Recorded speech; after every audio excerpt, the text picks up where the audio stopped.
Welcome to కళారాజ్ media. నేను మీ master Durgaprasad. ఈరోజు మనతో పాటు రాధా ప్రమోదాస్ స్వామీజీ ఉన్నారు. హరే కృష్ణ. హరే కృష్ణ దుర్గాప్రసాద్ గారు. స్వామీజీ, నాకు మీ ద్వారా ఇస్కాను యొక్క సేవలు అసలు ఎందుకు, ఆ ఉద్దేశం ఏంటి, సేవ ఎందుకు పెట్టారు ఇస్కాను, వాటి ముఖ్య ఉద్దేశం ఏంటి, మీ ద్వారా తెలుసుకోవాలనుకుంటున్నాను స్వామి. ఇస్కాన్ అంటే international society for Krishna consciousness. ఇది ప్రభుపాద్ వారు 1965లో స్థాపించారు అమెరికాలో. భారతదేశంలో దీన్ని మనం కృష్ణ భావనామృత సంఘం అంటాం. ఇది చైతన్య మహాప్రభు 500 సంవత్సరాల క్రితమే మొదలుపెట్టారు. దాన్ని మనం పాశ్చాత్య దేశంలో కూడా ఇదే విషయాన్ని, ఇదే సందేశాన్ని ఇవ్వటానికి ప్రభుపాద్ వారు వెళ్ళి అక్కడ దీన్నే ఇస్కాన్ అని స్థాపించారు. మెసేజ్ మాత్రం సేమే, మనం చెప్పే సందేశం భగవద్గీత భాగవత సందేశమే, కాకపోతే వాళ్ళకి అర్థమయ్యే రీతిగా చెప్తున్నాం కాబట్టి దానికి పేరు ఇస్కాన్ అని పెట్టాం. మీ ఇస్కాన్లో మీ పాత్ర ఏంటి స్వామి? ఇది మీరు ఏం చేస్తుంటారు తెలుసుకోవాలన్నాను. మాలాగా చాలామంది అక్కడ సేవ చేస్తూ ఉంటారు ఆశ్రమంలో. సో మా బేసికల్గా ఏంటంటే మేము భగవద్గీత భాగవతం ఇవి మేము నేర్చుకుంటాము, ఇతరులకు కూడా ట్రైనింగ్ ఇస్తాం. సో మేము ట్రైనింగ్ ఇచ్చేవాళ్ళం అనుకుంటే టీచర్స్ అనండి, ఒక టీచర్స్ లాగా. స్వామీజీ, ముఖ్యంగా ఏంటంటే సనాతన ధర్మం అనే ఒక మాట ఈ మధ్యకాలంలో ఎక్కువ వినపడుతుందండి. ఇది ఎందుకంటే ఒక ఉదయనిధి స్టాలిన్ అని ఉన్నాడు, అతను ఏమన్నాడంటే ఏదో ఒక అంటే సనాతన ధర్మం మీద ఒక వ్యాఖ్యానం చేశాడు. దాని మీద పవన్ కళ్యాణ్ గారు కూడా సనాతన ధర్మం గురించి మాట్లాడుతున్నారండి. ఒక హీరో సనాతన ధర్మం గురించి మాట్లాడడం ఏంటనేసి కొద్ది సామాన్య ప్రజలు కూడా అర్థమైంది, ఏదో సనాతన ధర్మం అని. అసలు సనాతన ధర్మం అంటే ఏంటి స్వామీజీ? మమైవ హంసో జీవలోకే జీవభూత సనాతన అని కృష్ణుడు అంటారు భగవద్గీతలో. మన జీవాత్మలందరూ, మనం శరీరం కాదు ఆత్మ, ఇది మనకి అందరికీ తెలిసిన విషయమే. మనం చెప్తూ ఉంటాం, ఎవరైనా చనిపోతే ఫలానా ఫలానా వ్యక్తి చనిపోయారంటారు. ఏమంటారంటే ఆత్మ అక్కడి శరీరం నుంచి విడిచి వెళ్ళిపోయిందని. సో ఆత్మ ఎప్పుడూ సనాతనంగానే ఉంటుంది, అంటే దానికి చావు మరణాలు అంటూ ఉండవు ఆత్మకి. ఈ శరీరానికే చావు మరణం ఉంటుంది. ఆత్మ ఎప్పుడూ శాశ్వతంగా ఉంటుంది, దాంట్లో ఎటువంటి మార్పులు ఉండవు. సో ఆ ఆత్మదైతే ధర్మం ఉంటుందో, సో ఆత్మని సనాతన అంటారు. సో ఈ ఆత్మకి సనాతనంగా అది చేయాల్సిన ధర్మాన్ని సనాతన ధర్మం అంటాం. అంటే ఆత్మకి ఏదైతే ఆనందం కలిగిస్తుందో ఆ కార్యాన్ని చేస్తే అది సనాతన ధర్మం. ఆత్మకి ఏం ఆనందం కలిగిస్తుంది? ఎప్పుడైతే అది దాని యొక్క సహజ స్థితిలో ఉంటుందో. సో సనాతన ధర్మం ప్రకారంగా మనం చేయాల్సిన కర్తవ్యాలు ఉంటాయి. ఎందుకంటే అల్టిమేట్గా మనందరికీ కావాల్సింది ఏంటంటే మనం హ్యాపీగా ఉండాలనుకుంటాం. కానీ మన ఆనందం ఏంటంటే ఈ శరీరం నుంచి, మనసు నుంచి, ఆత్మ నుంచి 3 స్థాయిల్లో ఉంటుంది.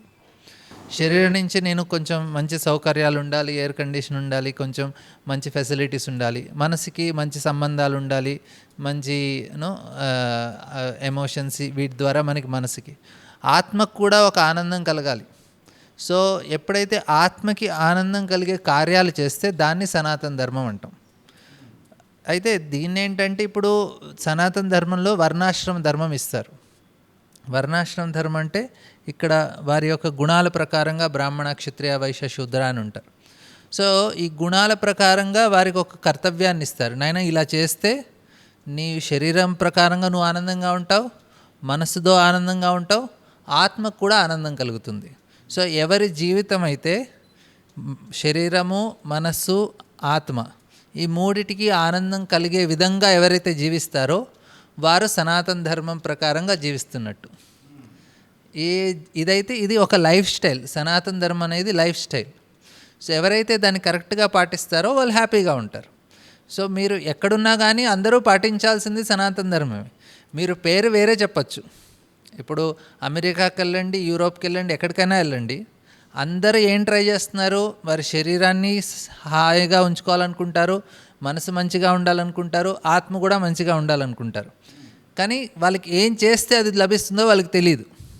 మన శాస్త్రాల్లో అది ఇవ్వబడింది, నాయన ఇలా చేస్తే నువ్వు హ్యాపీగా ఉంటావని. మన శాస్త్రంలో దాన్ని సనాతన ధర్మం అంటాం, ఎందుకంటే అది సనాతనంగా ఆత్మకు చెందింది కాబట్టి. స్వామీజీ, భగవద్గీత ఉందను. భగవద్గీత అంటే పూర్వం ఏమనుకున్నారంటే పెద్దవాళ్ళు అంటే 70 ఏళ్ళు 60 ఏళ్ళు దాటిన వాళ్ళు భగవద్గీత చదువుకోవాలి, రామకృష్ణ అనుకుంటూ అని అనేవారు అనమాట. ఇప్పుడు ఏమన్నా యువతకు కూడా ఈ భగవద్గీత సారాంశం ఎలా చెప్తే మంచిదంటే, ఎలాగ తీసుకెళ్ళాలి యువతలోకి, వాళ్ళకు సన్మాన మార్గంలో ఉండాలి, ఎలా తీసుకెళ్దాం? భగవద్గీత ఏదైతే ప్రిన్సిపల్స్ ఉన్నాయో దాంట్లో చెప్పిన నియమాలు అందరికీ వర్తిస్తాయి, అన్ని టైంలో వర్తిస్తాయి. ఎందుకంటే అవి ఏదో ఒక పర్టికులర్ ఈ వయసు ఉన్న వాళ్ళకి అని కృష్ణుడు ఏం చెప్పలేదు.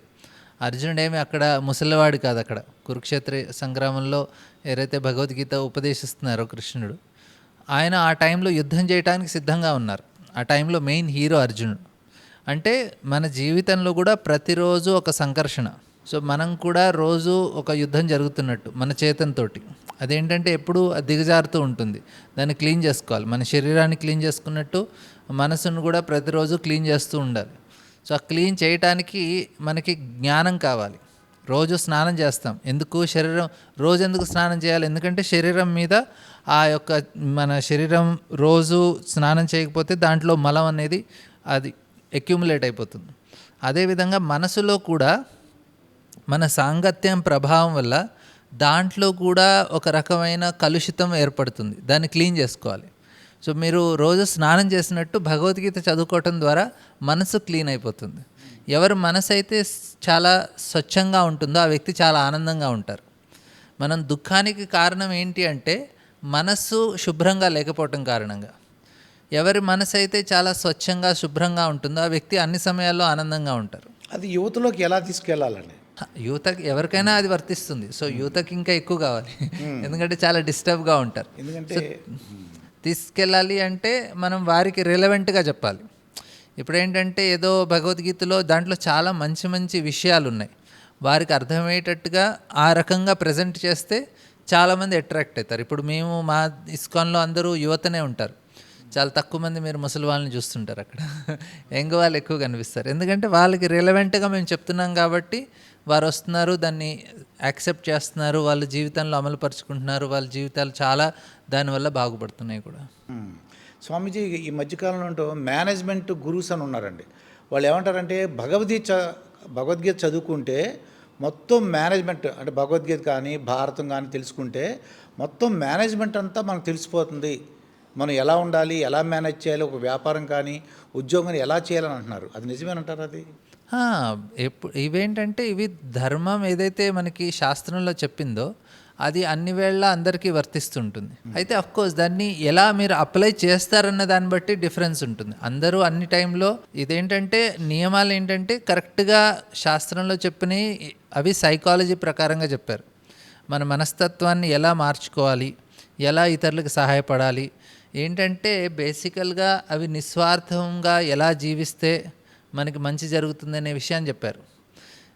ఇప్పుడేంటంటే మనం స్వార్థపూరితమైన జీవితాన్ని జీవిస్తే మనం అధోగతికి చెందుతాం. అదే నిస్వార్థంగా జీవించారనుకోండి ఎవరైనా వారి యొక్క ప్రగతి ఉంటుంది. సో ఎక్కడైనా మీరు మేనేజ్మెంట్ అయినా ఎక్కడైనా కానీ వారికి నియమాలు ఎందుకు వర్తిస్తాయంటే దాంట్లో కరెక్ట్గా ఎలా జీవించాలో చెప్పారు. ఇప్పుడు ఉదాహరణకి అక్కడ పాండవులు ఉన్నారనుకోండి, ధర్మరాజు ఆయన యక్షుడు ప్రశ్న వేసినప్పుడు అన్ని ప్రశ్నలకు సమాధానం చెప్తారు. అయితే యక్షుడు అడుగుతారు, ఓకే 4 తమ్ముళ్ళు చనిపోయారు నీకు, దీంట్లో ఒకడిని నేను మళ్ళీ బతికి బయటికి తీసుకొస్తాను, ఎవరినైనా సెలెక్ట్ చేసుకోమంటే ధర్మరాజు అంటారు నకులుని ఇవ్వండి అంటారు. అరే అర్జున భీమ ఉన్నారు, వాళ్ళు చాలా పెద్ద పెద్ద యోధులు, వారు ఉంటే మీకు చాలా ఉపయోగపడుతుంది, నకుల్ని ఎందుకు తీసుకున్నామంటే ధర్మరాజు అంటారు కుంతికి నేను ఒక కొడుకును బతికున్నాను, మాద్రి కూడా ఇంకొక కొడుకు బతికుంటే అది కరెక్ట్గా ఉంటుంది అని. అంటే ఆయన ఏం ఆలోచిస్తున్నారు? ధర్మం ఆలోచిస్తున్నారు, స్వార్థం ఆలోచించట్లేదు. సో ఇలా మనకి ఒక నియమాలు అనేవి తెలుస్తాయి. ఎవరైతే నిస్వార్థంగా జీవిస్తారో వాళ్ళు హ్యాపీగా ఉంటారు ఎప్పుడైనా కానీ. సో ఈ మేనేజ్మెంట్లో కూడా అల్టిమేట్గా మనం మేనేజ్ చేసేది దేనికి? మనం హ్యాపీగా ఉండటానికి మేనేజ్మెంట్ చేస్తాం. జస్ట్ డబ్బులు సంపాదించడం ఒక లెవెల్ మేనేజ్మెంట్. కానీ మీతో పాటు ఉన్న వాళ్ళందరినీ కలిసికట్టుగా తీసుకుని వెళ్ళి వారికి సరైన నైతిక విలువలనిచ్చి వారు హ్యాపీగా ఉండేటట్టు మీరు హ్యాపీగా ఉండేటట్టు జీవించాలంటే మనకి భగవద్గీత భాగవతంలో ఇచ్చిన నియమాలను పాటించాల్సిందే. సో మేనేజ్మెంట్ ప్రిన్సిపల్స్ ఉన్నాయి. ఇప్పుడు స్టీఫెన్ కవి చాలా ఫేమస్ బుక్ ఉంటుంది 7 హ్యాబిట్స్ అని. మనం అన్ని హ్యాబిట్స్ భగవద్గీతలో చూడొచ్చు. అది ఆయన అది రాసి డబ్బులు సంపాదించారు, కృష్ణుడు ఫ్రీగానే ఇచ్చారు అది. కానీ నియమాలు అక్కడ ఉన్నాయి, ఇక్కడ ఉన్నాయి. వ్యవసాయాత్మిక బుద్ధి అని ఉంటుంది, 1 pointed attention, start with end in mind అని ఆయన 2nd ప్రిన్సిపల్ చెప్తారు. 3rd ప్రిన్సిపల్ అది మనకి భగవద్గీతలో ఉంది, వ్యవసాయాత్మిక బుద్ధి. సో ఆయన ఇచ్చిన ప్రిన్సిపల్స్ మనకి భగవద్గీతలో ఉన్నాయి, స్టీఫెన్ కవి ఇచ్చిన ప్రిన్సిపల్స్. సో యా మేనేజ్మెంట్ ఉన్నాయి దాంట్లో. ఇప్పుడు మనం రామాయణంలో అదే మహాభారతంలో కానీ రామాయణంలో చూస్తే పుష్పక విమానం అని మాయా దర్పణం అని ఇవన్నీ చూస్తుంటే మనకి ఏమన్నా మన వీడియో కాల్ కానీ మిసైల్స్ అస్త్రాలు ఇప్పుడు పాశుపతాస్త్రం ఉందండి, అస్త్రాలు ఉన్నాయి, ఇవి మంత్రం చదివేసి దాన్ని ప్రయోగిస్తుంటారు.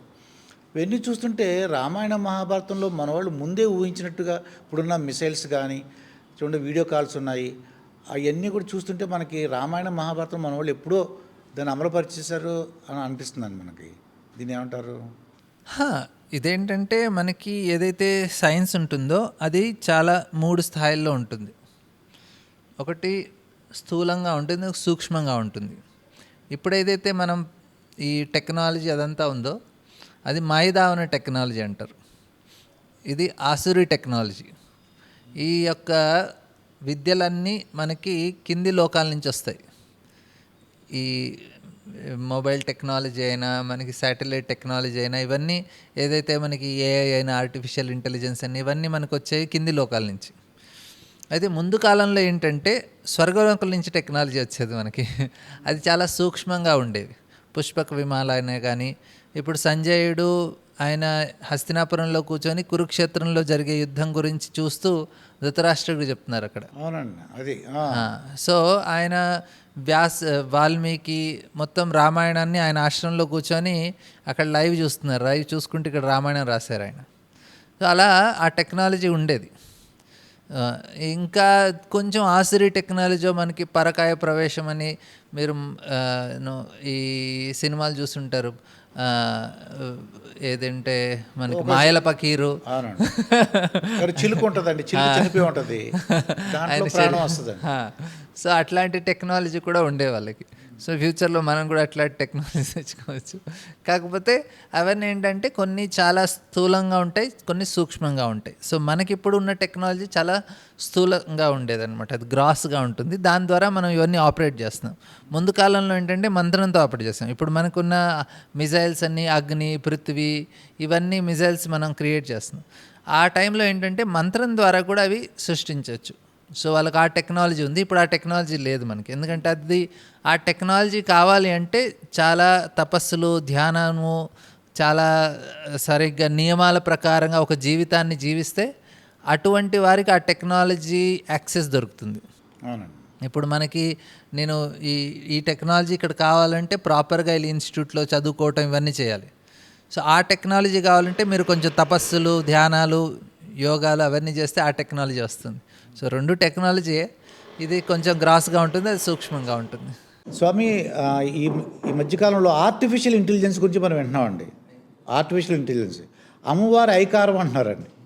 అంటే మన వాళ్ళు మనకి ఎప్పుడో ఉంది అమ్మవారి ఐకారం ద్వారా. అసలు ఆర్టిఫిషియల్ ఇంటెలిజెన్స్ అంటే ఏ పని అంటే వైద్య రంగంలో ఉపయోగిస్తున్నారు, అన్ని డిపార్ట్మెంట్లోనూ, హెల్త్ కానీ ఎడ్యుకేషన్లోనూ అన్నిట్లోనూ, ట్రాన్స్పోర్ట్లు, ఇంజనీరింగ్ అన్నిట్లోనూ ఉపయోగిస్తున్నారండి.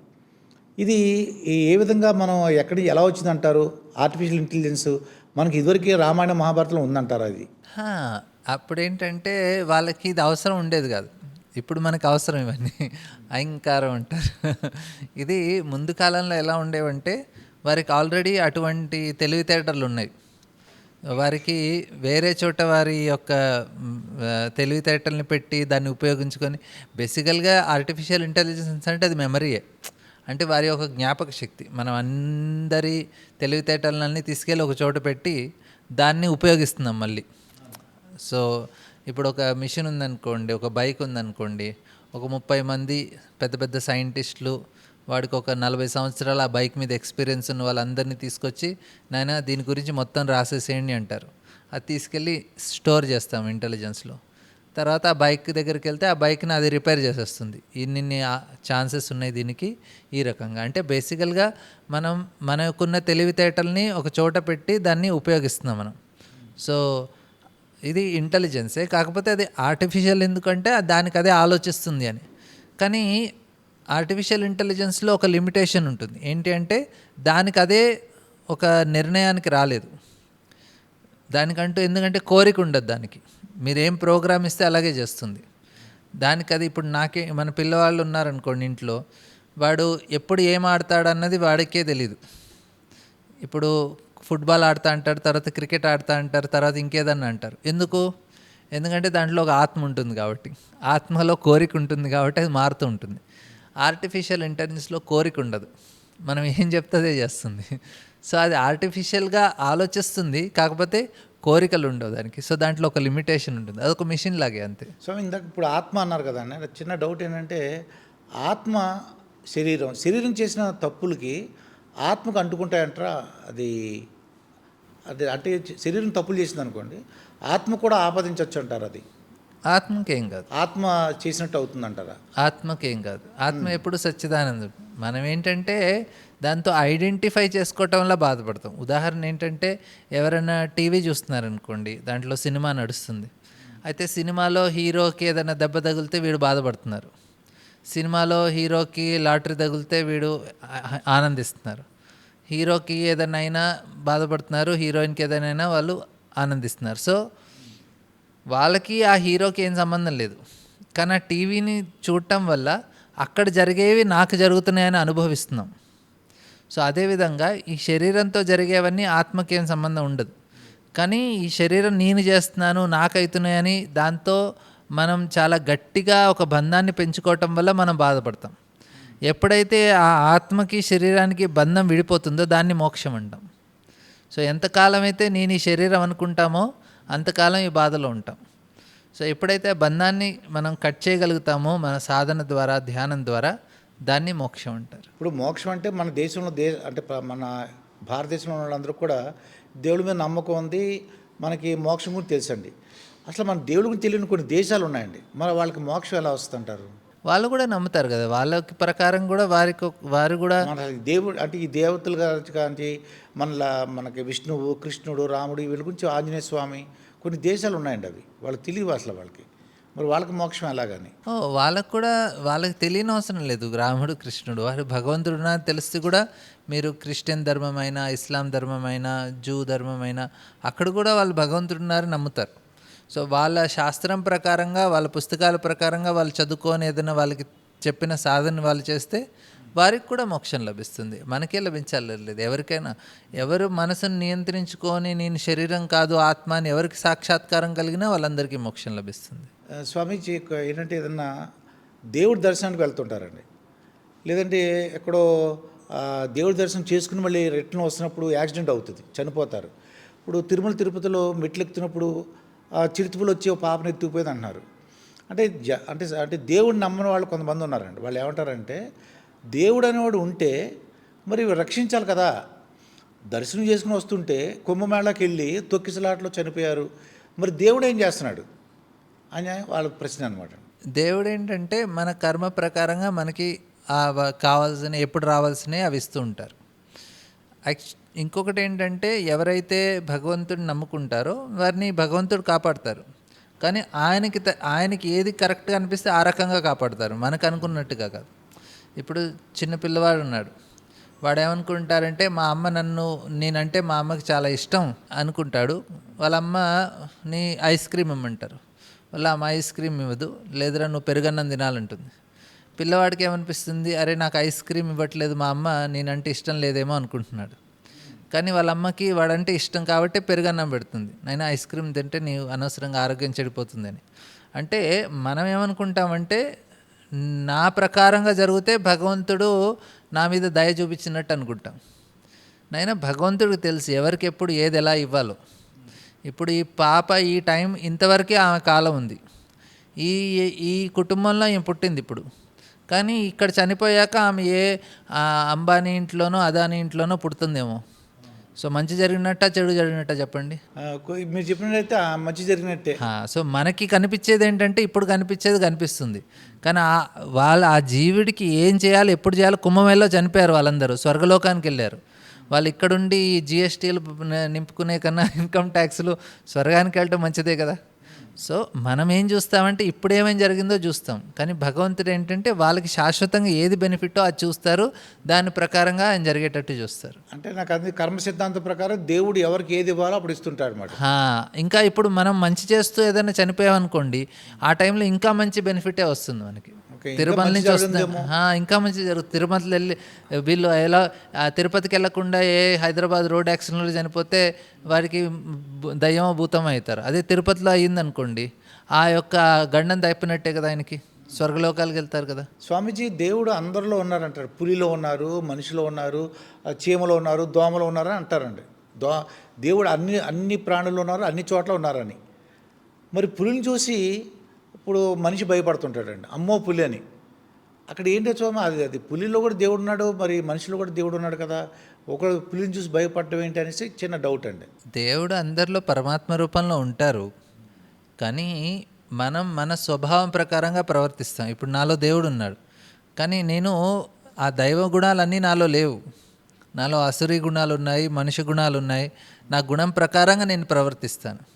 సో ఆ పెద్ద పులిలో కూడా ఏ జంతువులో అయినా కానీ భగవంతుడు ఉన్నా కానీ దాని స్వభావం ప్రకారంగా అది ప్రవర్తిస్తుంది. దానికి మనం దేవుడు ఉన్నామని దానికి మనం దండం పెట్టచ్చు, కానీ మనం దానికి బ్రేక్ఫాస్ట్ లాగా కనిపిస్తాం. సో అందుకు మనం ఎవరితో ఎలా వాళ్ళ స్వభావం ప్రకారంగా డీల్ చేయాలి.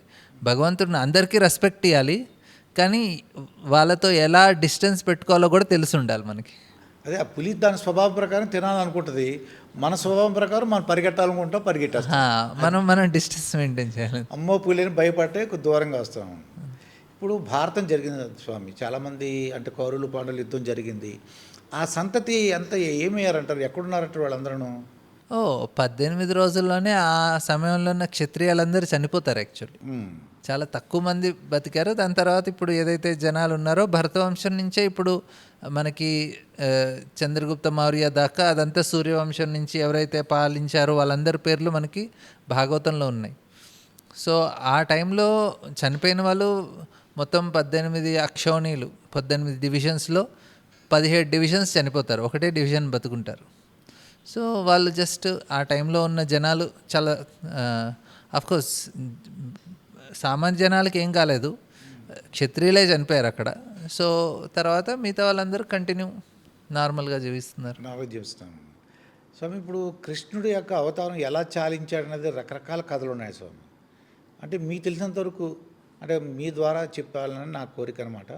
అంటే కృష్ణుడు అవతారం ఎలా చాలించాడండి? కృష్ణుడి యొక్క అవతారం ఆయన కృష్ణే స్వధామ పగతే. ఆయన సినిమాలో ఒకటి చూసాం, అందుకునండి సినిమాలో ఒకటి చూసాం. లేకపోతే మీరేం యాక్చువల్గా ఏంటి జరిగిందండి యాక్చువల్గా? ఆయనకి ఒక ఏమంటారంటే ఒక వటవృక్షం కింద ఆయన కూర్చొని ఉన్నప్పుడు ఆయన కాలు మీద కాలేసుకొని కూర్చుంటారు.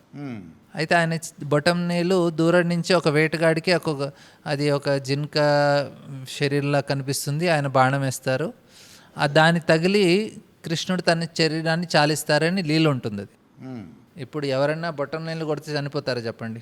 నార్మల్గా కూడా ఎంత అనారోగ్యమైన ఉన్న వ్యక్తి కూడా బొట్టం నీళ్ళ మీద మీరు బాణం వేస్తే చనిపోతారా? ఛాన్స్ లేదు కదా. కానీ భగవంతుడు అది ఒక లీలలా ఉపయోగించుకొని తన లీలల్ని ఇక్కడ ముగించి తన ధామానికి తిరిగి వెళ్ళిపోతారు.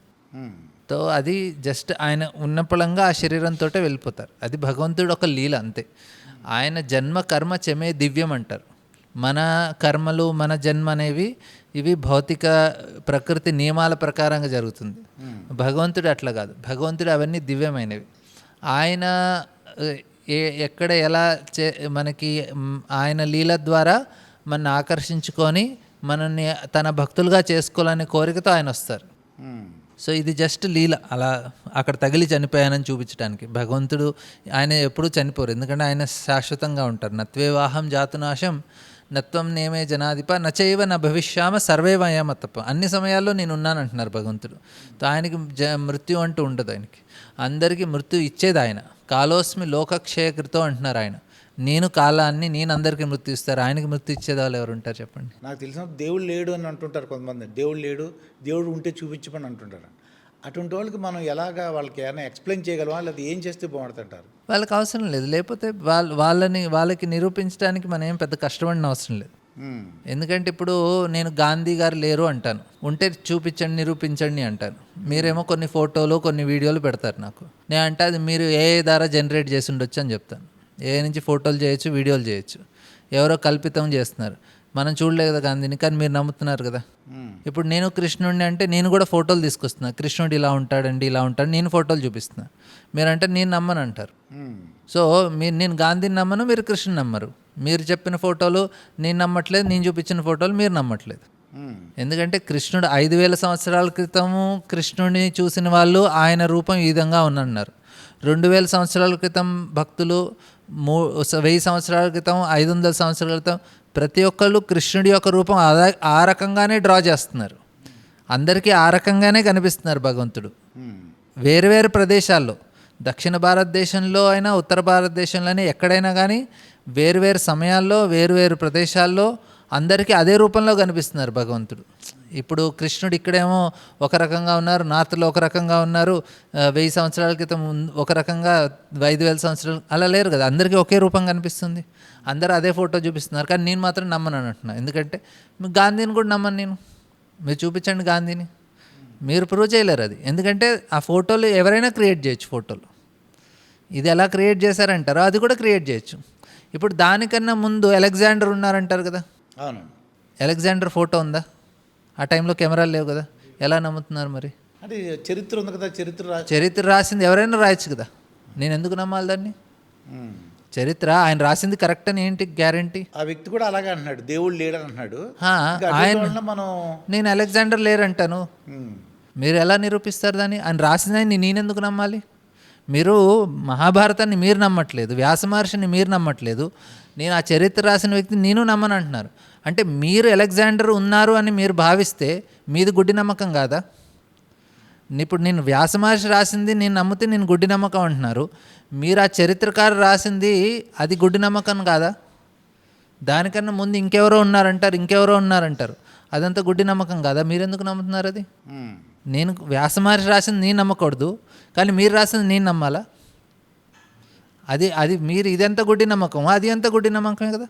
అయితే ఇప్పుడు స్వామి, మరి ఈ దేవుడు లేడు అనే వ్యక్తి మోక్షం ఎలా వస్తుంటారు అతనికి? వారికి అవసరం లేదు, వాళ్ళు ఇక్కడే నానా కష్టాలు అనుభవించి మళ్ళీ ఈ సంసార చక్రంలో ఇరుక్కొని అక్కడే ఉండాలనుకునే వాళ్ళకి ఎందుకు అక్కడే ఉంటారు వాళ్ళు. మోక్షం వాళ్ళకి కష్టాలు అనేవి ఇక్కడే అన్ని చూసేస్తారేమో, మళ్ళీ ఇంకా ఇక్కడే ఉంటారు వాళ్ళు. ఎంతకాలం అయితే భగవంతుని నమ్మరో వాళ్ళకి మోక్షం అనేది ఉండదు. ఇంకా ఉండదు. ఇంకా 14 లోకాలు ఉన్నాయి విన్నారు స్వామి, నేను విన్నాను కానీ 14 లోకాలు ఉన్నాయని. నిజమంటారు స్వామి, లోకాలు ఉన్నాయంటారా అవి? ప్లానెటరీ సిస్టమ్స్ అవన్నీ భూవర్స్వ అవన్నీ మనకి గాయత్రి మంత్రంలో ఉండదు. భూలోక మండలం, భూవర్లోక మండలం, స్వర్గలోక మండలం ఉంటుంది. తర్వాత అతల సుతల తలాతల రసాతల మహాతల పాతాల, ఇవన్నీ ఏంటంటే మన టెలిస్కోప్లో కనిపించలేదు, మన శాస్త్రంలో కనిపిస్తున్నాయి అవి. మ్మ్. ఈ లోకాలన్నీ ఉన్నాయి, కానీ ఇప్పుడు మనకి వాటి దగ్గరికి వెళ్ళే యాక్సెస్ లేదు మనకి. అయితే అక్కడ జీవరాశులు ఉన్నాయంటారా? అంటే ఉన్నాయంటారా? సర్వగత అన్ని ప్రదేశాల్లో జీవరాశులు ఉన్నాయి. మనకి సైంటిస్టులకి అవి ఇంకా కనుక్కోలేదు, భవిష్యత్తులో కనుక్కొని చెప్తారు వాళ్ళు. ఇప్పుడు క్యూఆర్ కోడ్ ఉందనుకోండి స్వామి, క్యూఆర్ కోడ్ కూడా మన రామాయణం మహాభారతం ఎక్కడో ఒక అది దాంట్లో ఉంది క్యూఆర్ కోడ్. ఏమి చూసినా ఏం కనిపెట్టినా ఏదో ఒకటి మన రామాయణం మహాభారతంలో ఉందని చెప్తున్నారు. అది క్యూఆర్ కోడ్ ఏమి ఎక్కడా లేదు, వాళ్ళు అవి ఉండాలని గ్యారంటీ ఏం లేదు కూడా. దానికి ఒక ఇన్స్పిరేషన్, ఇప్పుడు రామాయణం మహాభారతం తీసుకున్నాం అనుకోండి, ఒక ఇన్స్పైర్ అవుతారు. ఎవరైనా బాగా చదివితే రామాయణం కానీ మహాభారతం కానీ భగవద్గీత కానీ చదివితే అంటే ఇన్స్పైర్ అవుతారు. దాంట్లోంచి మనం తెలుసుకుని చాలా ఉన్నాయి అంటున్నారండి. దాంట్లో తెలుసుకునే చాలా ఉన్నాయి, కానీ క్యూఆర్ కోడ్ అయితే లేదు. ఇక మంత్రాలు ఈ అన్నీ ఎలా ఉంటాయి? మంత్రాలు అంటే మంత్రశక్తి అంటారు కదండి, అవి ఉన్నాయంటారా? మంత్రశక్తి నిజంగానే మంత్రసిద్ధి వస్తుంది. ఎట్లా ఉంటుందంటే ఇప్పుడు మనం ఏదైనా క్రియేట్ చేయాలనుకోండి, అది చాలా సెటిల్గా క్రియేట్ అవుతుంది. ఇప్పుడు ఈ బిల్డింగ్ క్రియేట్ చేయాలనుకున్నారు, ఎవరైతే ఈ కన్స్ట్రక్షన్ చేయాలనుకున్నారో ఫస్ట్ ఎలా క్రియేట్ చేస్తారు? బ్లూ ప్రింట్ చేస్తారు దానికి. దానికన్నా ముందు మనసులో అది క్రియేట్ చేసుకుంటాడు ఆయన, మనసులో అది ఊహించుకోవాలి ఇలా ఉంటుంది బిల్డింగ్ అని. తర్వాత దాన్ని పేపర్ మీద చేస్తారు, తర్వాత డైరెక్ట్గా కన్స్ట్రక్షన్ వస్తుంది. అంటే 3 లెవెల్స్లో ఉంటుంది కన్స్ట్రక్షన్. ఫస్ట్ ఎక్కడ కన్స్ట్రక్ట్ అయింది? మనసులో అవుతుంది. దాని తర్వాత పేపర్ మీద అవుతుంది, ఒక ఐడియా వస్తుంది. దాని తర్వాత యాక్చువల్గా వస్తుంది. దానికన్నా ముందు ఇంకా శబ్ద రూపంలో ఉంటుంది ఈ బిల్డింగ్ శబ్ద రూపంలో ఉంటుంది. దాని తర్వాత అది ఒక ఐడియా రూపంలో వస్తుంది, తర్వాత పేపర్లోకి వస్తుంది, తర్వాత వచ్చి ఒక ప్రాపర్ రూపంలో వస్తుంది. సో ఈ మంత్రం అనేది ఏంటంటే అనావృత్తి శబ్దాది అంటారు. మొత్తం సృష్టి మంత్రంతో వచ్చింది. బ్రహ్మవారి సృష్టి నిర్మించే ముందు ఆయన ఆ యొక్క శబ్దాన్ని పలుకుతారు కరెక్ట్గా, అప్పుడు ఈ సృష్టి అనేది వస్తుంది. అంటే ఈ బిల్డింగ్ రావాలి అంటే ఫస్ట్ ఎక్కడ రావాలి? సౌండ్ రావాలి, అంటే ఆ కోరిక రావాలి ఫస్ట్ నాకు. తర్వాత దాని గురించి నేను ఆలోచిస్తూ ఉండాలి, అప్పుడు ఆ పేపర్లోకి వస్తుంది, అది వస్తుంది. బ్రహ్మవారు కూడా అట్లాగే సృష్టిస్తారు, శబ్దం ద్వారా సృష్టిస్తారు. సో దీన్ని మంత్రసిద్ధి అంటారు. ఇప్పుడు మీరు నీటిని తీసుకున్నారనుకోండి, నీరుని క్వాంటమ్ సిద్ధాంతం ప్రకారంగా, క్వాంటమ్ సైన్స్ ప్రకారంగా అది ఒక అల రూపంలో ఉంటుంది, వేవ్. ఈ వేవ్, దాన్ని వేవ్ ఫంక్షన్ అంటారు దాన్ని. అయితే దాని వేవ్ ఫంక్షన్ మీరు ఆప అని మీరు కరెక్ట్గా ఉచ్చరిస్తే దాని వేవు నీటి వేవు ఒకే రకంగా ఉంటాయి. మీరు కరెక్ట్గా ఆప అనే శబ్దాన్ని ఉచ్చరించగలిగితే మీరు నీటిని సృష్టించగలుగుతారు. దాన్ని మంత్రసిద్ధి అంటారు. మీరు ఆప అనే శబ్దాన్ని మీరు దాని మీద ధ్యానం చేస్తూ చేస్తూ చేస్తూ మంత్రసిద్ధి అంటే మీరు ఆప అనే శబ్దాన్ని కరెక్ట్గా ఉచ్చరిస్తే, ఎందుకంటే దాని వేవ్ ఫంక్షను నీటి వేవ్ ఫంక్షన్ సేమ్, మీరు సృష్టించగలుగుతారు. దాన్ని మంత్రసిద్ధి అంటారు.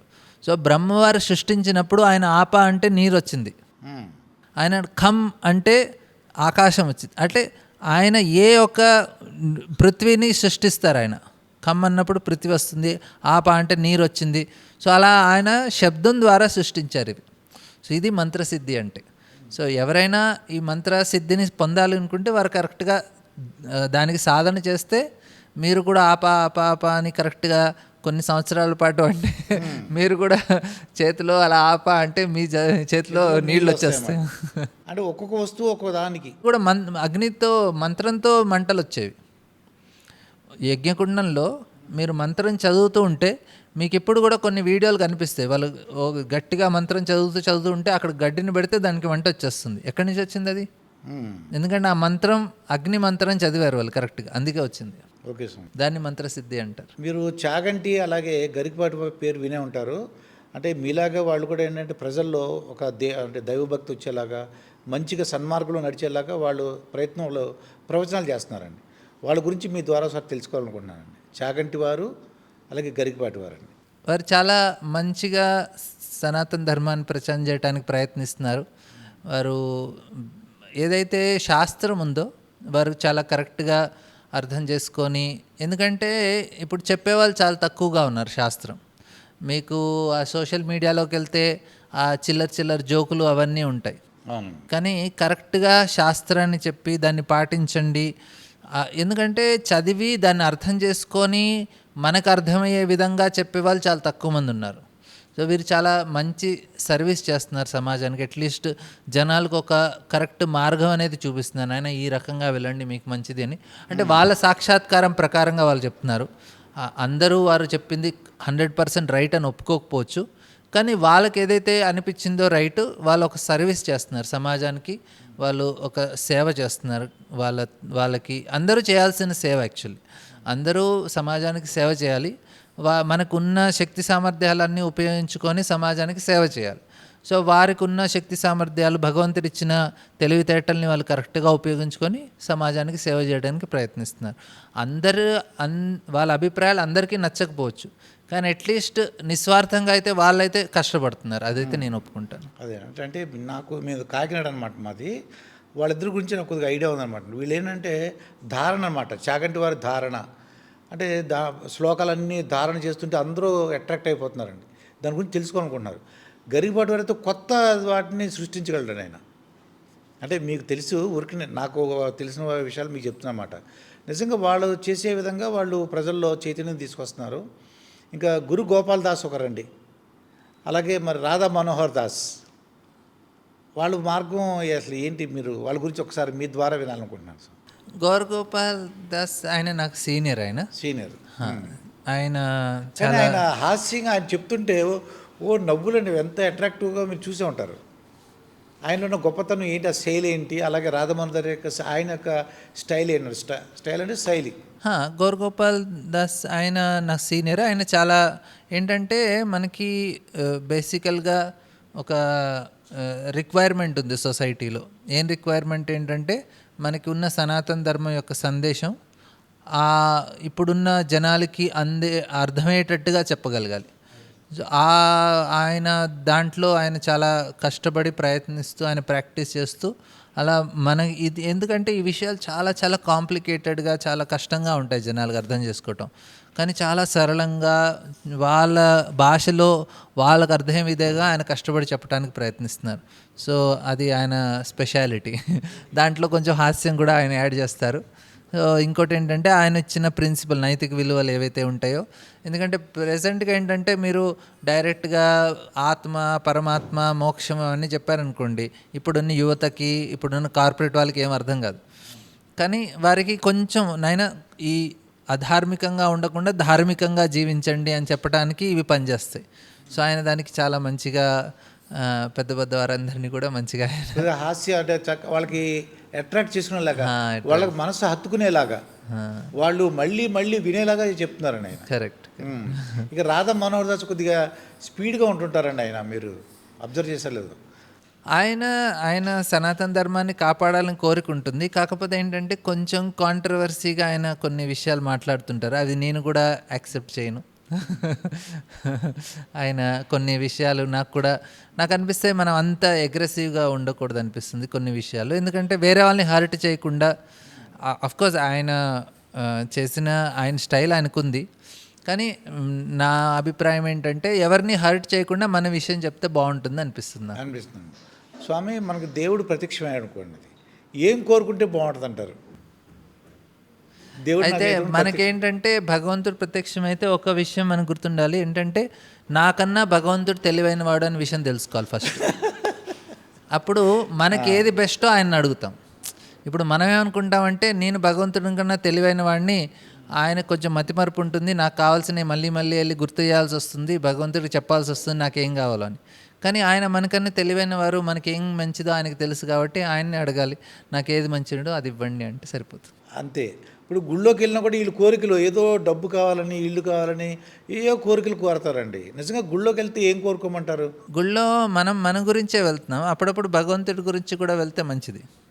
అంటే ఇప్పుడు నేను మీ ఇంటికి వచ్చాను అనుకోండి, మీ దగ్గర నుంచి ఏదో ఒకటి అడగటానికి వచ్చాను, రెండోసారి కూడా వచ్చాను, నాకు కొంచెం డబ్బులు కావాలన్నాను, మూడోసారి వచ్చాను, నాకు ఒక ల్యాప్టాప్ కావాలన్నాను, నాలుగోసారి వచ్చాను. ప్రతిసారి మీ దగ్గరకు వచ్చి ఏదో అడగటానికి వచ్చాను అనుకోండి, మీకేమనిపిస్తుంది? అరే వాడి గురించే వస్తాడు, చాలా స్వార్థం.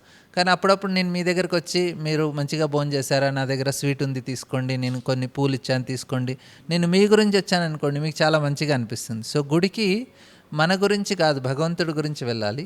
అప్పుడు ఆయనకి ఆనందం కలిగింది అనుకోండి, మనకేం కావాలో, ఎప్పుడు ఎలా కావాలో ఆయన అన్నీ చూసుకుంటారు. ఇది కరెక్ట్గా ప్రజలందరికీ ఇప్పుడు తెలిసిందండి. ఇది ఏంటంటే వీళ్ళు కోరికలతో వెళ్ళిపోతుంటారు, నాకు డబ్బులు కావాలి, లేదా కార్లు కావాలి, మేడలు కావాలి, వీళ్ళు అడుగుతున్నారు. దేవుడు మనకన్నా ఇంటెలిజెంట్, ఏం చేయాలో మనకి ఏం చేయాలో ఆయన తెలుసు, అది తెలుసుకోవాలి. స్వామి, మీ జనరల్గా మీ ఆహారపు అలవాట్లు అంటే అందరికీ ఏమనుకుంటాం, మేము రోడ్డు మీద ఏది కనపడే తినేస్తుంటాం, ఎక్కడ ఆకలి అయితే అక్కడ ఏం దొరుకుతాయో చూసి తినేస్తుంటాం. అసలు మీ ఆహారపు అలవాట్లు ఎలా ఉంటాయండి? నాకు పర్సనల్గా అయితే నేను స్వయం పాకం, నేను నాకే కుకింగ్ చేసుకుంటాను. మీరే? లేకుంటే మా ఆశ్రమంలో ఎవరైనా బ్రహ్మచారులు ఉంటారు, మాకు మేమే. బయట మేమేమి తీసుకోము. మేము ఎల్లిపాయ కూడా తినము, ఇంకా శాకాహారం అంతా ప్రాపర్గా ఉంటుంది. మేమేమి తిన్నా కానీ భగవంతుడికి ఆరగింపు చేసుకోకుండా మేము తినాం. కంపల్సరీ కృష్ణుడికి ఆరగింపు చేసే తీసుకుంటాం మేము ఏదైనా కానీ. అలా మేము చాలా సాత్వికంగా తింటాం. కొంతమంది అయితే రోజుకు ఒక 2 పూటలు తింటారు, కొంతమంది ఒకటేసారి తీసుకుంటారు. పొద్దున ఫ్రూట్స్, మధ్యాహ్నం భోజనం చేస్తారు, సాయంత్రం పూట ఫ్రూట్స్, మిల్క్ అలా తీసుకుంటారు. కొంతమంది 2 సార్లు తీసుకుంటారు రోజుకి, అలా వాళ్ళ శరీరం వారికి రిక్వైర్మెంట్ బట్టి. కాకపోతే బేసికల్గా మేమేంటంటే తామసిక ఆహారము, రాజసిక ఆహారము అవాయిడ్ చేస్తాం, చాలా సాత్వికంగా ఉంటుంది. ఎందుకంటే మన మనసు 3 గుణాలతో తయారై ఉంటుంది, సత్వగుణం, రజోగుణం, తమోగుణం. మనం తినే ఆహారం ఎంత సాత్వికంగా ఉంటే అంత మనసు ప్రశాంతంగా ఉంటుంది. ఆనందం అనేది ప్రశాంతత మనసుతోనే లభిస్తుంది. మనసు ఎప్పుడు డిస్టర్బ్గా ఉందనుకోండి, మనం ఆనందాన్ని పొందలేం. మనసు ప్రశాంతంగా ఉంటే చాలా ఆనందంగా హాయిగా ఉంటాం. సో ఆ ప్రశాంతత లభించాలి అంటే మనసుని శాంతంగా ఉంచుకోవాలి. మనం తినే ఆహారం 90% మన మనసు ఆహారం మీద ఆధారపడి ఉంటుంది. మీరు ఎటువంటి ఆహారం తింటున్నారని. అప్పుడప్పుడు తల్లిదండ్రులు వచ్చి కంప్లైంట్ చేస్తుంటారు, మా పిల్లలు ఏంటండి ఇంత వాడి పేరు రామ, హనుమంతుడు, అర్జున అని పెట్టాము, కానీ వారు రావణాసుడు, కంస, కుర్మకరణ్ లాగా ప్రవర్తిస్తున్నారు ఎందుకంటే అయినా మీ ఇచ్చే ఆహారం అటువంటిది. మీరు చాలా సాత్వికమైన ఆహారం ఇవ్వండి పిల్లలకి. వాడికి చాక్లెట్లని, ఫాస్ట్ ఫుడ్లని, చిప్స్ అని, ఇవని అవని నానా ప్రకారమైన చెత్తా చెదారం పెట్టారనుకోండి, వాడి మనసు ఏమైపోతుంది? ఇప్పుడు ఉదాహరణకి ఇప్పుడు మనం తినే ఆహారంలో దాని నుంచి వచ్చిన నీరు ఏదైతే ఉంటుందో ఆహారంలో టేస్ట్, అది మన మనసుని మూడో వంతు మనసుకే వెళ్తుంది. అది మనం తినే ఆహారంలో మెయిన్ టేస్ట్ ఎక్కడి నుంచి వస్తుంది? దాంట్లో నీటి పదార్థం ఉంటుంది. ఇప్పుడు మీరు చపాతీ తీసుకొని దాని నుంచి నీరు తీసేశారనుకోండి, అది ప్లాస్టిక్ లాగా ఉంటుంది.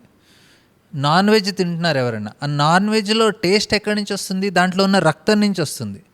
మీరు ఆ నాన్ వెజ్లో రక్తం తీసేసేయండి, అది ప్లాస్టిక్ రబ్బర్ లాగా ఉంటుంది, తినలేరు. అంటే మీరేం తింటున్నారు? మాంసం తింటున్నారంటే ఆ రక్తం తాగుతున్నారు, దాని నుంచి వస్తుంది. అయితే ఏదైతే నీటి పదార్థం ఉందో అది మూడో వంతు మన మనసుని ప్రభావితం చేస్తుంది. ఇప్పుడు ఎవరైనా చాలా ఎక్కువ మందు తాగేశారనుకోండి, ఎందుకు అలా విచిత్రంగా ప్రవర్తిస్తారు వాళ్ళు? దేన్ని ప్రభావితం చేసింది? మెదడుని, మనసుని ప్రభావితం చేసింది. అంటే ప్రతి ఆహారం కూడా మనసును ఆ విధంగా ప్రభావితం చేస్తుంది. మీరు ప్రశాంతంగా ఉండాలంటే మీ ఆహారాన్ని మీరు కంట్రోల్ చేసుకోండి, మనసు చాలా పీస్ఫుల్గా ఉంటుంది. ఒక 40 రోజులు మీ సాత్విక ఆహారం తిని చూడండి, మీకు ఎటువంటి టెన్షన్స్ రావు. టెన్షన్స్ తగ్గిపోతాయి. ఇక అయ్యప్ప స్వామి వాళ్ళు మాల వేసుకుంటుంటారు. చూడండి, వాళ్ళని అడగండి, మీరు వాళ్ళ ఎక్స్పీరియన్స్. ప్రత్యేకంగా మీరేం తింటారంటే మార్నింగ్ ఏం తింటారు, మధ్యాహ్నం రాత్రి ఏం తింటారు? ప్రత్యేకంగా పొద్దున నేను ఫ్రూట్స్ తీసుకుంటాను. మార్నింగ్ బ్రేక్ఫాస్ట్ ఫ్రూట్స్, రాగి తాగుతాం మేము, రాగి జావా. మధ్యాహ్నం పూట నేను భోజనం చేస్తాను, సాయంత్రం పూట నేను పాలు తాగుతాను. మధ్యాహ్నం భోజనం అంటే కూరలు ఉంటాయా స్వామి దాంట్లో? ప్రాపర్గా రైస్, దాల్, సబ్జీ, చపాతీ అవన్నీ ఉంటాయి. అంటే ప్రత్యేకంగా ఈ కూర అంటే నాకు ఇష్టం అలాగే ఉంటుందా స్వామి అన్న? ఎవరి టేస్ట్ ప్రకారం వాళ్ళు, కాకపోతే సాత్వికంగా ఉండాలి. మేము కొన్ని కూరల్ని అవాయిడ్ చేస్తాం మేము.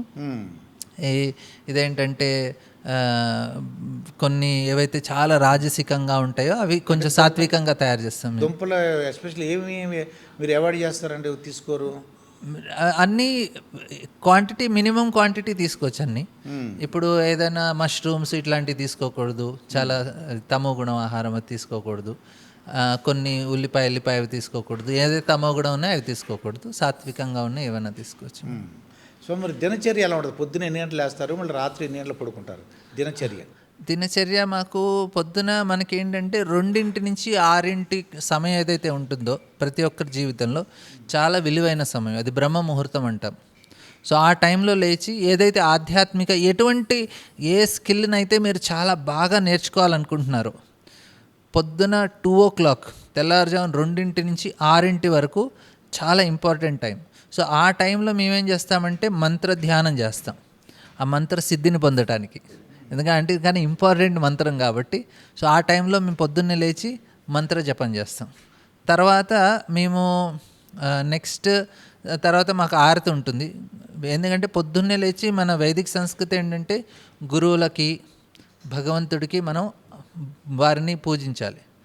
సో అలా వారికి మేము ఆరతి చేసుకున్న తర్వాత మాకు మంత్రధ్యానం ఉంటుంది. తర్వాత భగవంతుడికి అభిషేకము, శృంగారం అన్నీ చేసి నెక్స్ట్ లెవెల్ వచ్చే తర్వాత మాకు క్లాసెస్ ఉంటాయి, ట్రైనింగ్. ప్రతిరోజు మేము భాగవతం, భగవద్గీత మీద పొద్దున్నే ఉంటుంది. అది అయిపోయాక కొంతమంది ఏదైనా అల్పాహారం అయినా ప్రసాదం అయినా తీసుకొని వారి సేవలు ఉంటాయి మాకు. మేము ఇప్పుడు క్లాసులు ఇస్తుంటాము, కొంతమంది వారు పుస్తకాలు రాస్తూ ఉంటారు, కొంతమంది కాలేజెస్కి, స్కూల్స్కి వెళ్ళి వాళ్ళు ట్రైనింగ్ ప్రోగ్రామ్స్ ఇస్తుంటారు. మళ్ళీ సాయంత్రం వచ్చాక మళ్ళీ మాకు క్లాసెస్ ఉంటాయి, మేము అటెండ్ అవ్వాల్సినవి, మేము ఇవ్వాల్సినవి క్లాసులు ఉంటాయి. అలా సాయంత్రం ఆరతి ఉంటుంది భగవంతుడికి, ఆయనకి శృంగారం ఆరతి అన్నీ చేసేసి ఒక 9-10 మేము పడుకుంటారు. అయితే రాత్రి మాత్రం పాలు తీసుకుంటారు. నేను వేరే వాళ్ళైతే కొంతమంది భోజనం చేసే వాళ్ళు కూడా ఉంటారు. వ్యాయామాలు ఏమైనా చేస్తారండి? ఎక్సర్సైజ్, ప్రాణాయామము, యోగాసనాలు కూడా మేము రోజు చేస్తాం. అవి మనకి శరీరానికి, ఎందుకంటే అవి చేస్తే మనసు నియంత్రించవచ్చు. ప్రాణాయామం, యోగా ద్వారా మనసు నియంత్రణలో ఉంటుంది, అందుకే చేయాలి కంపల్సరీ. ఇప్పుడు ఆనందం అనేది ఎక్కడ ఉంది స్వామి? అంటే ప్రజలు, అంటే జనాలకి డబ్బులో కొంతమంది డబ్బులు ఎక్కువ వస్తే ఆనందపడుతుంటారు, కొంతమంది స్నేహితుల వలన, లేదంటే మత్తు పదార్థాలు తీసుకోవడం ఆనందం పొందారు. యాక్చువల్గా నిజమైన ఆనందం పొందాలంటే మనిషి ఏం చేస్తే ఆనందం పొందొచ్చు అంటారు? మనకి ఆనందం అనేది 5 స్థాయిల్లో ఉంటుంది. అన్నమయ, ప్రాణమయ, మనోమయ, విజ్ఞానమయ, ఆనందమయ అని. అన్నమయ అంటే తినటంలో ఆనందం ఉంటుంది. ఇప్పుడే పుట్టిన పిల్లలు ఉన్నారనుకోండి, వాడికి ఎప్పుడు ఏదో ఒకటి నోట్లోకి వెళ్తూ ఉండాలి. ఏది ఇచ్చినా కానీ నోట్లో పెట్టుకుంటారు. జంతువులు ఉన్నాయనుకోండి, ఏది ఇచ్చినా కానీ వాసన చూస్తే తినడానికి ట్రై చేస్తాయి. ఈ జంతువు యొక్క చేతన వచ్చి అన్నమయ స్టేజ్ అనమాట. అది ఏది తిందామా అని అంటారు. తినటంలో ఆనందం పొందే వాళ్ళని అన్నమయ స్టేజ్లో ఉన్నారంటారు. తర్వాత అన్నమయ తర్వాత ప్రాణమయ. అక్కడేంటంటే కొంచెం వారికి నాతో పాటు వేరే వాళ్ళు కూడా ఉన్నారు ఇక్కడ జీవిస్తున్నారని వాళ్ళకి అర్థమవుతుంది. కొంచెం పిల్లలు పెద్దగా అయ్యాక ఆలోచిస్తారు, ఓకే నేనే కాదు మా అమ్మ ఉంది, తమ్ముడు చెల్లి అందరూ ఉన్నారు నాతో పాటు, ఫ్యామిలీ ఉంది అని ఆ లెవెల్లో హ్యాపీనెస్ ఏదైతే ఉంటుందో అది కొంచెం వస్తువుల్లో వస్తుంది.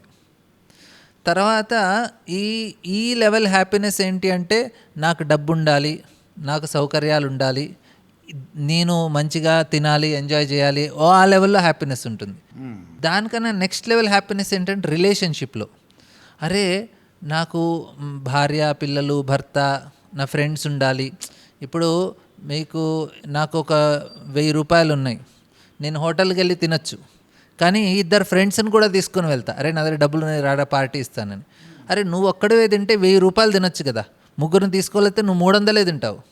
లేదు ముగ్గురితో వెళ్తే ఇంకా ఎక్కువ ఆనందం అనిపిస్తుంది.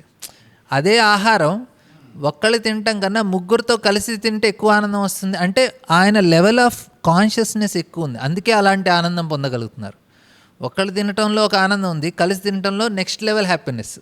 సో ఆనందం తినటంలో ఉంది, కానీ ఎమోషన్స్ నుంచి వచ్చిన ఆనందం ఎక్కువగా ఉంటుంది. అది మనోమయ అంటాం మనం. ఈ మనోమయ స్టేజ్లో ఏంటంటే మనకి ఫ్రెండ్స్ కావాలి, సోషల్ రిలేషన్షిప్ కావాలి, ఈ లెవెల్ ఆఫ్ హ్యాపీనెస్ ఉంటుంది. అయితే ఇక్కడ మనకి ఎవరైతే ఇంకా నిస్వార్థంగా ఇతరులకి సేవ్ చేస్తారు, ఇప్పుడు కష్టపడతారండి, కష్టపడి పిల్లలకి ఖర్చు పెడతారు. నేను అప్పుడప్పుడు చూస్తుంటా ట్రైన్లో, వాళ్ళు పెద్దగా డబ్బు ఉండదు, వాళ్ళ అమ్మ ఐస్ క్రీమ్ కొంటుంది, పిల్లవాడికి ఇస్తుంది, మొత్తం పిల్లవాడే తింటారు. నాకు అనిపిస్తుంది వాళ్ళ అమ్మకు కూడా తినాలని కోరిక ఉంది, కానీ తినలేకపోతుంది ఆమె. ఎందుకు పిల్లవాడికి వేస్తుంది. అప్పుడప్పుడు అమ్మ ఏదైనా స్వీట్ చేస్తుంది, 2-3 పిల్లలు ఉంటారు ఇంట్లో, 3 పిల్లలు కలిసి మొత్తం స్వీట్ అంతా తినేస్తారు, అమ్మకి ఏముండదు, కానీ అమ్మకి ఆనందంగా ఉంటుంది. ఎందుకు? ఎందుకంటే పిల్లలు తిని సంతోషించారని. అంటే ఇది నెక్స్ట్ లెవెల్ హ్యాపీనెస్. అది అర్థమైంది కదా. ఇది మనోమయ స్టేజ్లో వచ్చే హ్యాపీనెస్ అనమాట, ఇతరులకు ఇవ్వటంలో వచ్చే హ్యాపీనెస్. డబ్బులో హ్యాపీనెస్ ఉంటుంది, కానీ దాని లెవెల్ నెక్స్ట్ లెవెల్లో హ్యాపీనెస్ వేరే ఉంటుంది. సో తర్వాత విజ్ఞానమయ, నాలెడ్జ్ ద్వారా వచ్చే హ్యాపీనెస్ ఇంకా హై లెవెల్లో వస్తుందన్నమాట. మీరు ఏదన్నా సృష్టించారు, మీరు ఏదన్నా స్పెషల్ పాట పాడగలిగారు, రాయగలిగారు, కవిత రాశారు, దాని నుంచి వచ్చే ఆనందం ఇంకా ఎక్కువ లెవెల్లో వస్తుంది. సైంటిస్టులు, ఫిలాసఫర్సు, మనం వేరే కొత్త విషయాలు నేర్చుకున్నారనుకోండి, మీరు ఎందుకు అందరూ ఎందుకు ఇంటర్నెట్లో ఉంటారు? కొత్త విషయాలు నేర్చుకోవాలనుకుంటున్నారు, కొత్త విషయాలు తెలుసుకోవాలనుకుంటున్నారు. ఆ జ్ఞానంలో వచ్చే ఆనందం, అందుకే సోషల్ మీడియాలో ఎందుకు ఉంటారంటే కొత్త విషయం దాని నుంచి వచ్చే ఆనందం వేరే లెవెల్లో ఉంటుంది. సో దానికన్నా ఎక్కువ బ్రహ్మానందం అంటారు, ఆత్మ సాక్షాత్కారంలో వస్తుంది. సో ఆనందం కూడా డిఫరెంట్ లెవెల్స్లో ఉంటుంది. సో మనం దీని నుంచి ఆనందం వస్తుందా అంటే వస్తుంది, కానీ ఎవరికి వస్తుంది, ఏ లెవెల్ వాళ్ళకి వస్తుంది డిఫరెన్స్ ఉంటుంది. ఇప్పుడు మీరు పెద్ద ఋషి ముని ఉన్నారు, వాడు తపస్సు చేసుకుంటున్నారు హిమాలయాల్లో, ఆయనకి వెళ్ళి మీరు 1,00,000 రూపాయలు ఇస్తాను, మెర్సిడీస్ కార్ ఇస్తాను, మొబైల్ ఇస్తానంటే అవసరం లేదంటారు. ఎందుకు? ఆయనకు వచ్చే లెవెల్ హ్యాపీనెస్ వేరే లెవెల్లో ఉంటుంది, ఆయనకి ఇవేం నచ్చవు ఆయనకి. అర్థమైంది స్వామి. మీరు సెల్ ఫోన్ ఉపయోగిస్తారా? ఏ టైంలో చూస్తారు? ఎంతసేపు చూస్తారు? సెల్ ఫోన్లో చూస్తే ఏ కార్యక్రమాలు చూస్తారు? నా సెల్ ఫోన్ ఏంటంటే అది ఒట్టి దాంట్లో వాట్సాప్ తప్ప ఇంకే యూట్యూబ్, గూగుల్ ఏమి ఓపెన్ అవ్వవు, ఏమి ఓపెన్ అవ్వవు, అవన్నీ లాక్ ఉంటాయి దాంట్లో, అవేమి పనిచేయదు దాంట్లో. నా సెల్ ఫోన్లో కాల్ చేయొచ్చు, మెసేజ్ రిసీవ్ చేసుకోవచ్చు, మిగతా అన్నీ లాక్ ఉంటాయి. నా ల్యాప్టాప్ కూడా అట్లాగే ఉంటుంది, అన్నీ లాక్ ఉంటాయి. వారానికి ఒకసారి నేను వేరే ల్యాప్టాప్లో నాకు ఏమన్నా కావాలనుకుంటే నేను ఓపెన్ చేసుకుంటాను. నాకు ఏమన్నా చేయాలి అనుకుంటే నేను ఎవరికన్నా ఫోన్ చేసి చెప్తాను, నాకు ఈ విషయాలు కావాలి మీరు చెప్పండి అంటే వాళ్ళు నాకు పంపిస్తారు, నేను చూసుకుంటాను. సో ఆ రకంగా నా టైం సేవ్ చేసుకుంటాను. నేను వారానికి ఒక సాటర్డే సండేనే నేను వెళ్ళి ల్యాప్టాప్లో కావాల్సినవి చూస్తాను. మిగతా టైంలో మొత్తం ఎప్పుడు నాది దాంట్లో ఏమి ఇంటర్నెట్ ఏం పని చేయదు. దాంట్లో ఏ కార్యక్రమాలు చూడరు మీరు. దీంట్లో ఏమి ఉండవు కూడా, చూడలేం కూడా నేనేమి. ఇంకా కల్కి అవతారం గురించి ఒకసారి చెప్పండి స్వామి. కల్కి ఇంకా కృష్ణుడి తర్వాత కల్కి అవతారం అంటూ ఉంటారు. నిజంగా కల్కి అవతారం ఉందంటారా? రాబోయే ఇది కలికాలం అంటుంటారు. అయితే కల్కి అవతారం కలియుగ అంతంలో వస్తారు. కలియుగ అంతంలో ఇప్పుడు కలియుగం వచ్చి 4,32,000 సంవత్సరాలు మొత్తం కలియుగం యొక్క సమయం. కానీ 4,32,000 సంవత్సరాల్లో ఇప్పటికి 5,000 సంవత్సరాలే అయింది కలియుగం. అంటే ఇంకా మీకు 4,25,000 పైగా ఇంకా మీకు కలియుగం ఉంది. అంతం అవ్వాలంటే అంతం అవ్వాలి.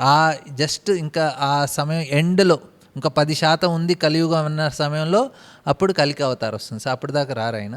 సో ఇప్పుడు వచ్చే ఛాన్స్ లేదు.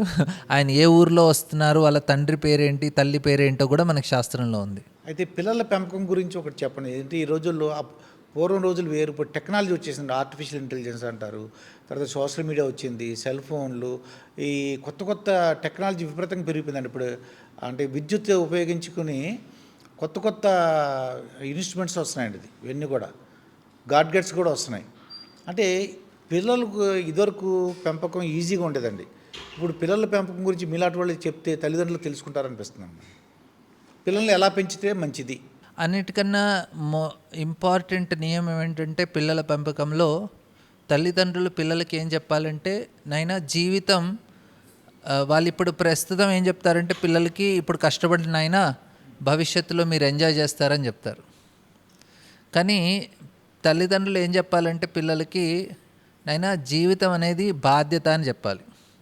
సో ఎప్పుడైతే ఈ విషయం చెప్పారో జీవితం బాధ్యత అని, వాళ్ళు ఏమనుకుంటారంటే లైఫ్ ఎంజాయ్మెంట్ అనుకుంటారు. లైఫ్ ఎంజాయ్మెంట్ కాదన్నా, లైఫ్ ఎప్పుడైతే బాధ్యత తీసుకొని నువ్వు సేవ చేస్తుంటావో దాంట్లో ఆనందం పొందాలి, బాధ్యతలో ఆనందం పొందాలి, సపరేట్గా ఆనందం ఉండదు.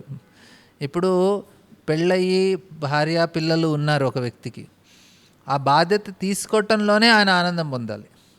లేదు నేను సపరేట్గా ఎంజాయ్ చేస్తాను, అటు ఇటు తిరుగుతా అంటే కుదరదు. అయినా నీకు భార్య పిల్లలు ఉన్నారు, ఆ బాధ్యత చేస్తూ దాంట్లో ఒక రకమైన ఆనందం వస్తుంది. నేను నా బాధ్యతను కరెక్ట్గా చేస్తున్నాను, అది కరెక్ట్ ఆనందం. లేదు నేను ఎంజాయ్ చేస్తున్నాను, నాకు భార్య అడ్డంకం, పిల్లలు అడ్డంకం, వాళ్ళని వదిలేసుకుంటాను, నా ముసలి తల్లిదండ్రులు నాకు దానికి ఆటంకంగా ఉన్నారు నా ఆనందానికి, వాళ్ళని తీసుకెళ్ళి నేను ఏ ఓల్డేజ్ హోమ్లో పెట్టేస్తాను అంటే అది కరెక్ట్ కాదు. ఎందుకంటే మీరు ట్రైనింగ్ రాంగ్ ఇస్తున్నారు. మీ ట్రైనింగ్ ఏమి ఇవ్వాలి? బాధ్యతలో ఆనందం ఉంది. బాధ్యతలో ఆనందం, చక్కటి మాట అండి. నిజంగా పనిలో ఆనందం. వాళ్ళు పని చేస్తూ ఒక సమాజానికి సేవ చేయొచ్చు, కుటుంబానికి సేవ చేయొచ్చు, దాంట్లో ఆనందాన్ని పొందాలి. ఈ ట్రైనింగ్ ఇవ్వాలి పిల్లలకి. అప్పుడు వాళ్ళు పెద్దగా తల్లిదండ్రులు పిల్లలు వాళ్ళని చూసుకుంటారు. మీరు ఆనందం అని చెప్పారనుకోండి, వాడు అమెరికాలో ఉంటారు, మీరు చనిపోయినా రాడు వాడు. ఇది కూడా ఉంది. ఇప్పుడు భార్యాభర్తలు ఏంటంటే ఎక్కువగా గొడవలు ఉంటాయి. ఇదివరకు మీ మదరు ఫాదరు అవన్నీ వేరుగా ఉండేదండి, మీ తాతలు ముత్తాతలు. ఇప్పుడు జనరేషన్ చూస్తుంటే లేడీస్కి కూడా వాళ్ళకి అంటే డబ్బులు సంపాదించే అవకాశం వచ్చిందండి.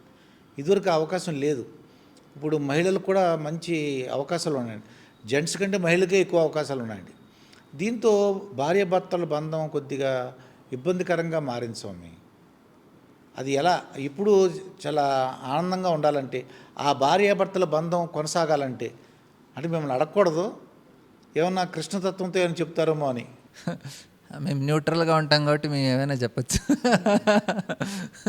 ఇక్కడ ఏంటంటే రిలేషన్షిప్ అనేది ఏదైతే మనం భార్యాభర్తల సంబంధం ఏదైతే రిలేషన్షిప్ అంటామో, ఈ రిలేషన్షిప్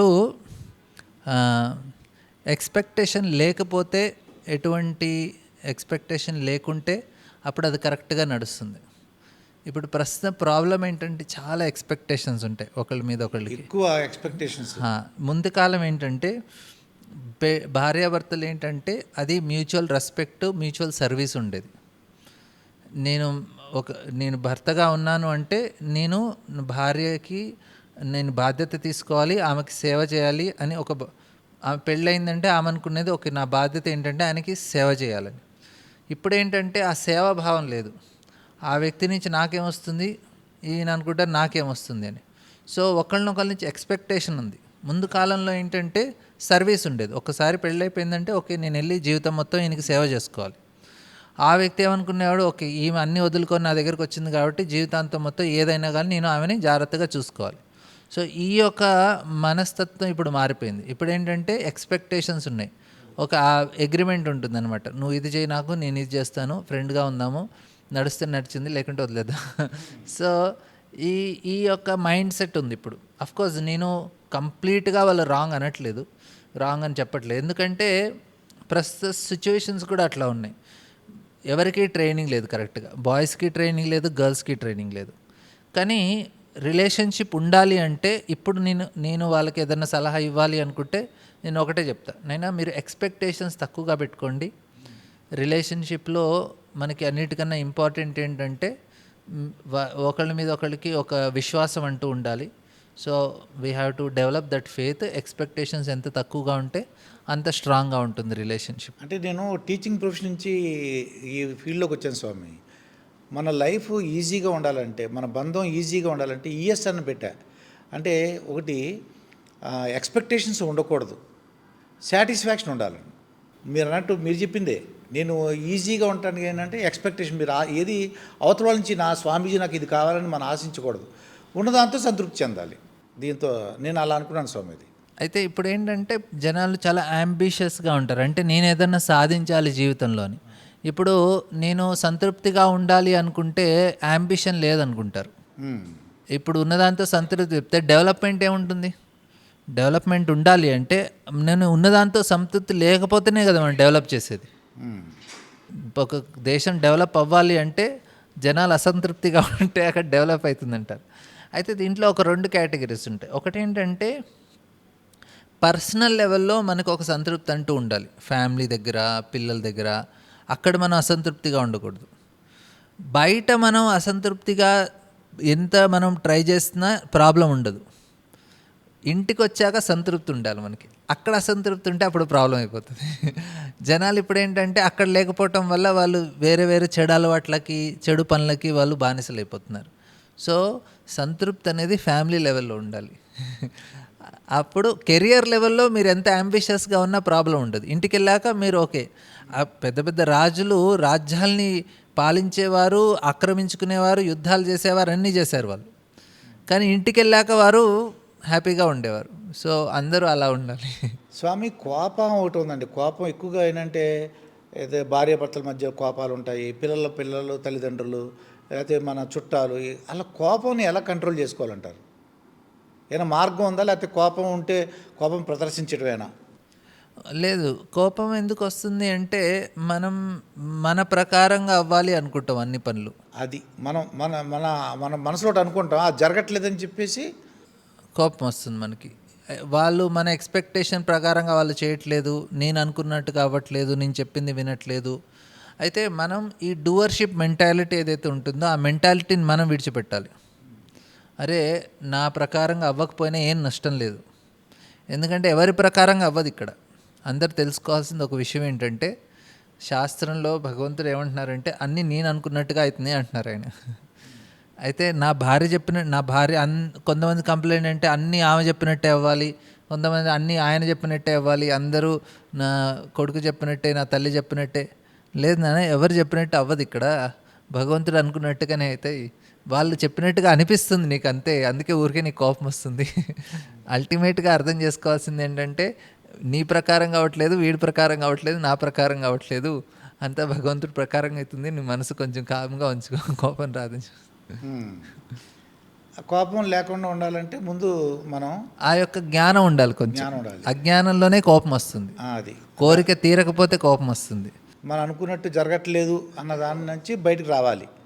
భావోద్వేగాలు ఉంటాయండి. అంటే ఇప్పుడు ఉత్తునే ఏడవటం కానీ, లేకపోతే మనల్ని అవమానపరిచారని కానీ, ఇలా కొన్ని భావోద్వేగాల్ని కంట్రోల్ చేసుకోవాలంటే మొత్తం భగవద్గీతలో అదే చెప్తున్నారు. మాత్రా స్పర్శాస్తు కౌంతేయ శీతోష్ణ సుఖ దుఃఖద ఆగమాపాయినో అనిత్య స్థామ స్థితిక్షస్వ భారత.